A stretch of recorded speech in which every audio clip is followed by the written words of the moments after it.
The market is volatile, the stocks keep going down. Then boom, we hit new highs. Everything is different now, but you don't gotta chase. Don't panic, don't stress. Time to realign, plan it out, invest. It's the First Fruits Podcast. We elevating with the First Fruits Podcast. No time for waiting, time to grow, give back, reinvest like that. Everything you need to know, the First Fruits Podcast. Let's go.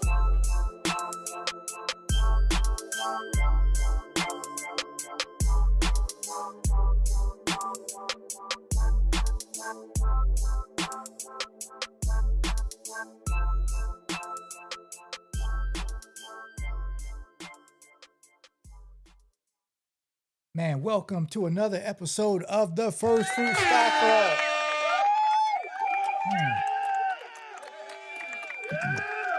Yeah, back again. Here every Wednesday. Should be here at 10 o'clock. Some things happen. I had to make it here at 10, but I'm here. Man, I'm here every week to talk about stocks, man. Talk about stocks. Man, stocks, investing is important. I come here every week. If you don't know me, my name is Donald Green, and I'm the founder of the First Fruit Stock Club, and this is my podcast. The First Fruit Stock Club is a club for investors who are guided by a very specific strategy called the First Fruit Strategy. And people usually listen to the podcast, or people come in the club is for probably two main reasons. The first reason is that they're trading and they've tried trading, they've done trading before, and they've been very inconsistent. The First Fruits formula allows you to be more consistent and generate consistent income, right? Consistent income that you can withdraw out of your brokerage account if you want to. All right. Secondly, people who want a second source of income, right? You've tried different things. Things take a lot of time. Trading does not take a lot of time, right? And the club does not take a lot of your time. So you may be a very busy individual, and but you want more money, you want more income, right? And you know that your job, you can only generate a certain amount of income, and once you hit that ceiling, that's it. So understanding and having another source of income is a reason. So before I go forward, please, I ask everyone to like, subscribe, and share the information. Like, subscribe, and share. Today, I'm going to discuss what's the number one skill you need to have to be a trader. The number one skill. All right. So before I get into that, the First Fruit Stock Club is for information. Start with a disclaimer. The First Fruit Stock Club is for information, educational information purposes only. It should not be considered financial, investment, tax, legal advice. The views expressed by the host and the guests are of their own and do not reflect the opinions of any financial institution or regulatory authority. Investing in stocks carries risk, including potential loss of principal. Past performance is not indicative of future results. Always conduct your own research and consult with a licensed financial professional before making any investment decisions. The First Fruits Stock Club and its affiliates do not guarantee any specific outcomes or returns. By listening to this podcast, you acknowledge that you are responsible for your own investment decisions. So, man, this has been a busy month in the market. And so what I try to do is I try to get on here, and my goal in the club is, man, I want to help individuals have a $10,000 month. Oops, should say August. All right. I got to talk to my editor. That's me. $10,000 a month in July. And we do that 3 ways, right? I have a formula of investing in dividend stocks. And through dividend stocks, the goal is to hit $3,000 to $4,000. A lot of people in the club are working on getting to $3,000 to $4,000 per month in income, right, from the dividends. And once we hit that $3,000 to $4,000 a month in dividends and income, then also trading, right? Trading, we trade options, leap options. I will admit, well, as I said last month, in July, I did initially hit the $5,000 goal, but I gave it back to the market, which I should have should have not. I had an option on Meta that went berserk like 160% right before earnings, and now Meta's in all types of issues, but I was able to get in and out of that trade.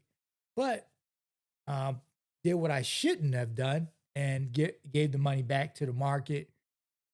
Should have sat on sat on the money, collected dividends for the rest of the month, and watched my portfolio go up. That should have been what my month looked like. But of course, sometimes as traders, we're more confident than we should be. And at that time, I should have just taken the money out of the market.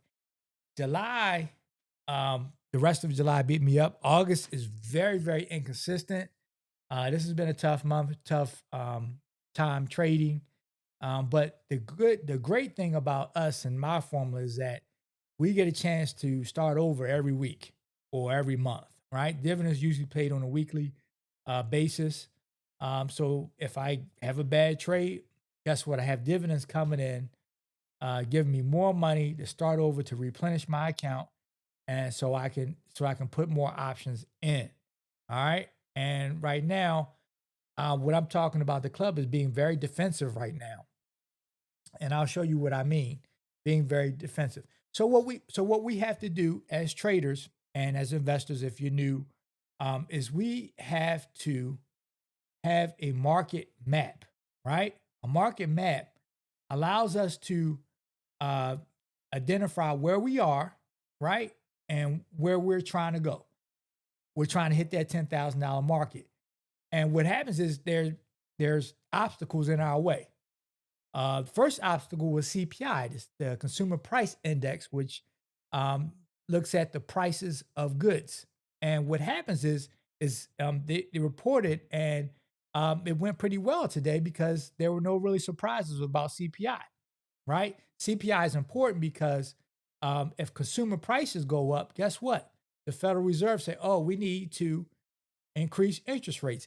What the Federal Reserve does, one of the mechanisms is called mechanisms that they have to reduce interest rates is, I mean, to lower inflation is to increase interest rates, increase the price of borrowing, right? Decrease the price of borrowing, and therefore, um, less loans, things cost more expensive. People won't then go out and spend as much, right? And it's something else. For the economy, there is a I guess a middle road that we want to have in the economy where we have just enough spending, right? Where it doesn't become inflationary, where people have to raise prices too much. Because if people, for example, if you owned a restaurant and you had all these people coming to your restaurant, and you have the opportunity, and businesses do this all the time. That's one of the reasons why the stock market is where it is, and the reason why businesses make so much makes the profits are so great in regards to companies in the stock market, because the demand is so high. And because the demand is high, like, you have to come to them for a particular product or service. You can't get that product or service going anywhere else. Therefore, they have the right and the option to raise prices to slow down demand, so they don't have to hire as many people. And because demand is great, but demand can increase your expenses as a company. All right. You want just enough demand that you can supply the demand, right? You don't want to have to hire extra staff that cost you. You don't want to. You want to stay in budget with the materials, whatever you're making, or the amount of people, the materials. You want everything to kind of be even kill. You don't want drastic upticks or downticks in your business. You want a consistent flow of business. Because customers can put you out of business. Too many customers can put a business out of business, right? They can't keep up with demand. The service goes down, and then people people lose interest and the business just goes out of order. So having an even kill in regards to supply and demand is very, very important in business and in the economy. And the Federal Reserve is always looking at that gauge. CPI is one of the things that allows them to say, hey, look, prices, you know, people aren't, prices aren't really increasing that much, right? Because the demand isn't really there. So, and the report that came out was pretty even kill. So they didn't, now you really don't have to worry about the result of the Federal Reserve deciding to raise prices, which I didn't think, or raising interest rates, right? And I don't really think they're going to raise interest rates in September anyway. A lot of people were saying that, hey, they're going to raise interest rates in September. I didn't think so, but September isn't here. You don't know what's coming up, but likely I don't think they're going to raise interest rates. But that's real important. That's one of the things we have to navigate in regards to trading, right? Dividends, right? Dividends are great because you can kind of sit back and collect, and then you can also add to your dividend positions where you're not really worried as the price. I mean, yes, you want the price to go up if you own a fund or a stock, but you're really owning the stock or fund for cash flow, for income, right? And so as long as you're getting paid income, guess what?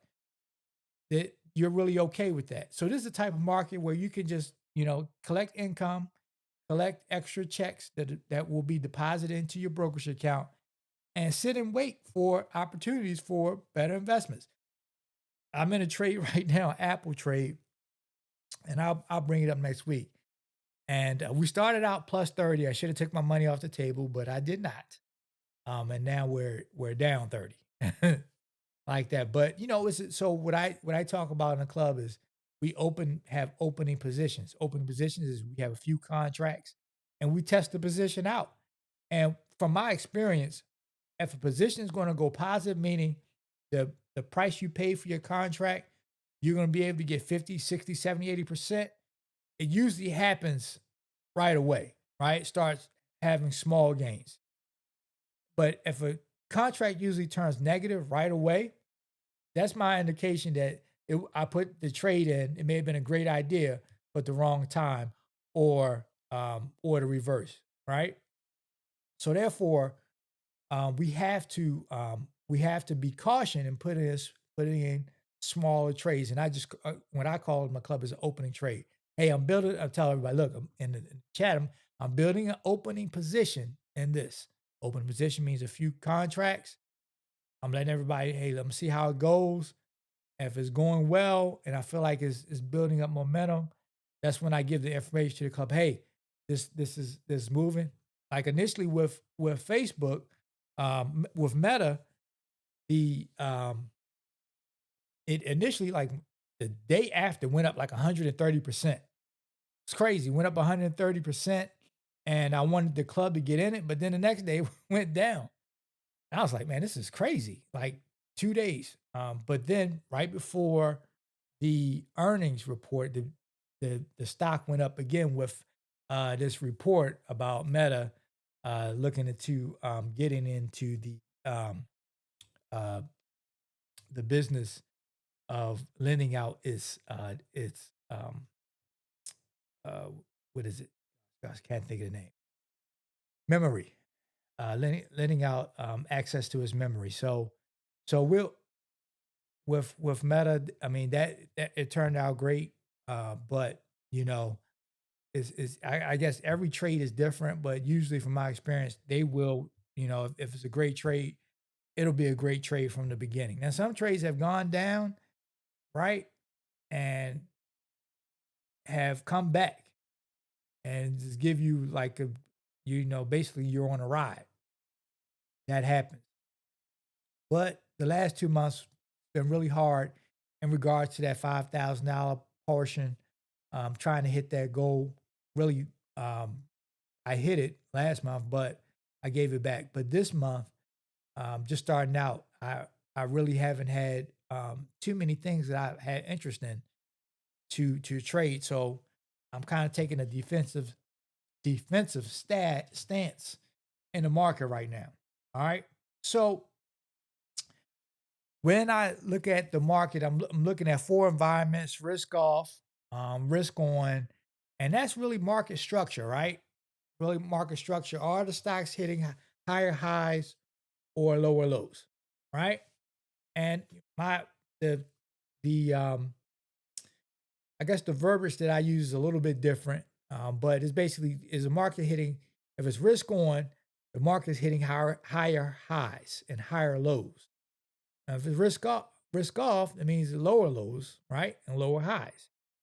And usually, when a market is risk off, um, it doesn't matter what you do, no matter what the trade is, no matter the idea, whatever.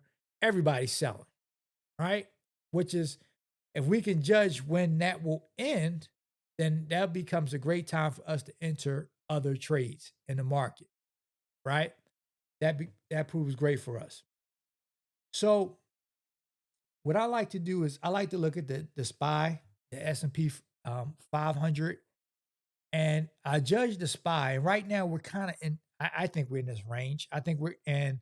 If we look back, there's two points on the chart of the SPY, which is in the last. I did the last 90 days. I like looking at 90-day chart, 3-month charts, and we have a bottom of 725.43. I need to change those numbers to a lot. This that was last week. And then we have a high of 770, 773.26. I believe that we're going to go back down to 725. That's why I'm getting kind of defensive. And in the club, we're going to talk about putting together a defensive portfolio. But I think we're going to test that 725, that bottom of 725 in the market. It's a lot going on in regards to the war.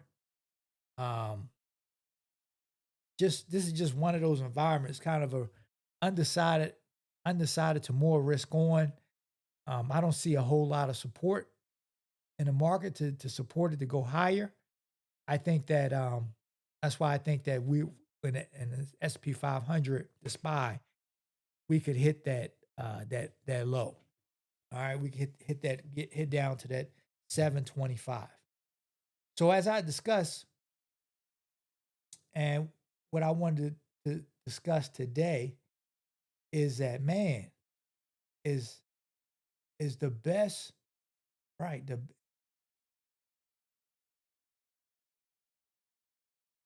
right, and to answer that question, the best traders are traders who know how to save, right? This is a great time because the market is real undecided right now. This is a great time to go back to the basics. I know a lot of times we talk about trading, especially if you're on Instagram. You got trading, you got real estate, you have business. All in all of them, you could be great at any of those things, but you need to be able to do one thing. And as a trader, this I believe that this is the number one skill as a trader, and that is knowing how to save, right? Knowing how to save. It isn't sexy. It isn't some super complicated strategy. It isn't some, I found out this, and I've heard people say, well, I used to work for the CPI. I mean, I used to work for the CIA and I had this super trading strategy. It's none of that. It's not sexy, but it's needed. Saving is a skill, it's a skill set, right? That a lot of people I see today don't have. Everybody's borrowing money, doing this credit card hack and that credit card hack. You just need to know how to save. Like, you don't have to buy everything, right? You don't have to buy everything, right? And as a trader, right, when we trade, if we can save, guess what? We have money available for opportunities when they come, right? The best opportunities come at times where, where, you know, money is maybe run out in the market, the stock market, the economy is not doing well, having money set aside to be able to take advantage of what is presented to you in the market is the number one skill to have. If you want to be an entrepreneur, if you want to invest in stocks, if you want to invest in real estate, knowing how to put cash up for a rainy day. I think it's a lost art. A lot of people don't know how to save. And this economy, I know it is tough. It's hard. Prices are going up. And what happens is the economy starts out easy for them. Not saying that during the virus it was an easy time, but people had a lot of money. People had a lot of money, and this economy is great at making people pay the economy back. Like people don't understand that you are operating in the greatest economy in world history, and you can't work here and earn money for free. It costs. A lot of people say, "Well, I work, I earn money." No, you have the right to live in a system that makes it accessible, makes money accessible because we have a very vibrant middle class and we have jobs for that. If we look at the jobs report at all-time low. So it's your responsibility. Like no one tells you that. Is that they say, well, hey, get a skill, get a job. No one tells you that you have to pay all that to get a job and earn an income. You then have to pay the system back for giving you the opportunity to have a job and to earn income. Well, you may say, Donald, well, I don't understand. Like, how does that work? It works through inflation, right? The system right now is telling you that, hey, it's time. It's my comeback. It's my. You didn't pay me enough, so I'm coming after. I'm coming after everything, and I'm increasing the prices of everything. It's how the system works. Now, what are you gonna do? Not buy gas? Not buy food? No, right? You're still gonna buy those things, but guess what? The money that you may have thought that you may have saved, well, guess what? Now it's not there, or the extra funds you have. That's why you have to reinvest back into the economy. You have to reinvest back into the economy. And this is one of the greatest lessons you need to learn, right? Especially when I go and talk to students, or if I'm going to detention centers and I'm saying, look, hey, it's the greatest economy in the world. But you have to, but the problem is that it's a bully, right? So you have to save, right? You have to save. And the best way to save, I like it, is saving through a brokerage account. Okay? Put money in a brokerage account. And guess what? Investing in stocks in an account that you control, especially stocks that can pay you dividends. And you also putting trading on top of that and you work through those. Well, guess what? You then can fight back against the economy that overall or later on, it will always increase the prices. Prices will always outpace what you make. No one tells you that when you graduate. Hey, look, I know you got this salary, but your salary will never be able to keep up with the cost of things. Like you're gonna have to make double in the next few years to keep up your same standard of living. Like no one tells you that. No one tells the kids that. And it's important that they find out. Right? So saving is a lost art. Saving, having money, putting money aside.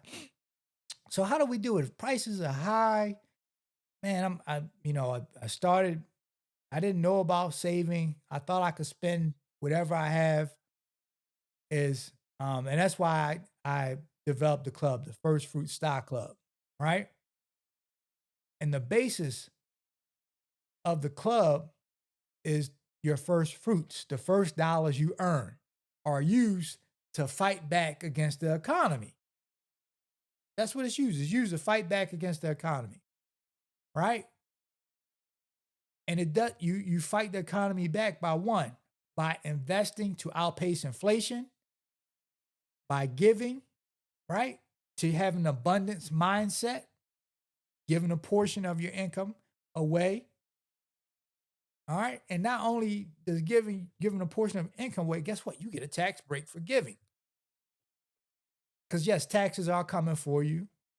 I know that too well. Right? But saving is, as a title is, savers make the best traders. If you can't save, right, it doesn't matter what strategy I give you because you're not going to have any money to take advantage of it. Doesn't matter. So you may disagree with me on this, but it is what it is. Savers make the best traders. You know how to put money aside. Prepare for the rainy day. So that is it for today. Man, I thank you guys for joining me for the First Fruit Stock Club. And I'm here every Wednesday around 10 o'clock. And man, I think, this month has been a very up and down month, very undecided market in regards to the market personality that I always talk about. So in this market, we're just going to collect dividends and we're going to wait for opportunities. Man, until next time, I wish you all to be fruitful in your finances, in your life, and in everything you do. Thank you. Bye-bye.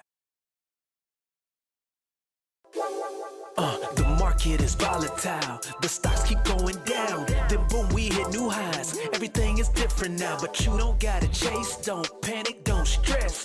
Time to realign, plan it out, invest. It's the First Fruits Podcast. We elevating with the First Fruits Podcast. No time for waiting, time to grow, give back, reinvest like that. Everything you need to know, the First Fruits Podcast. Let's go.